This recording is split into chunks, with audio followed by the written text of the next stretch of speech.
ఇదేమి రాజ్యం వద్దురా నాయనా వద్దురా నాయనా జై తెలంగాణ ఇవాళని కూడా గుర్తొస్తే బాధ అవుతుంది ఎవరికైనా. స్వర్గీయ రాజీవ్ గాంధీ గారి విగ్రహాన్ని ఎక్కడ పెట్టుకున్నా ఎవరికి అభ్యంతరం లేదు.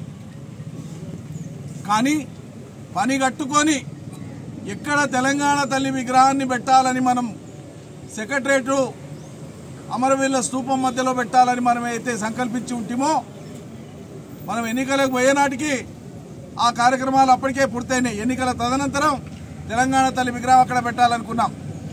ఈ లోపల ప్రభుత్వం మారింది. వాళ్ళు తెలంగాణ తల్లి విగ్రహం పెట్టుంటే సంబరపడేవాళ్ళం.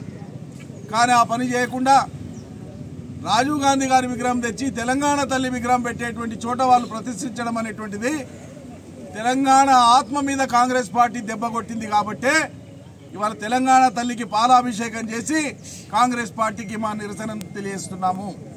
ఈ రాష్ట్ర కాంగ్రెస్ కొట్టిన దెబ్బ ఇది మర్చిపోం. మీ పార్టీ రాష్ట్ర కార్యాలయం గాంధీ భవన్లోనే రాజీవ్ గాంధీ విగ్రహానికి దిక్కు లేదు. మీకు సిగ్గుశరం ఉందా కొద్దిగానా?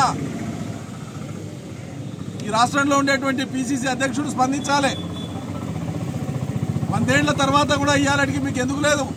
గాంధీ భవన్లో రాజీవ్ గాంధీ గారి విగ్రహం ఈ 34 ఏళ్లలో పెట్టాలని మీకు ఎందుకు ఆలోచన రాలే? ఆయన స్వర్గస్థుడైనాక ఎందుకు రాలే? గతంలో వనపర్తి రాజీవ్ చౌక్లో, ఇప్పుడు మనం రాజీవ్ చౌక్ అని పిలుస్తాం, రాజీవ్ గాంధీ గారి విగ్రహం ఉంది. అందరం గౌరవిస్తాం. ఆ చౌక్ పేరే వారి పేరు మీద ఉంది. అట్లే మీరు హైదరాబాద్ మహానగరంలో ఎక్కడ పెట్టుకుంటే ఎవరొద్దంటారు? ఓ మాజీ ప్రధానిగా మేము కూడా వచ్చి దండలేస్తాం, మేము కూడా గౌరవిస్తాం. కానీ కావాలని తెలంగాణ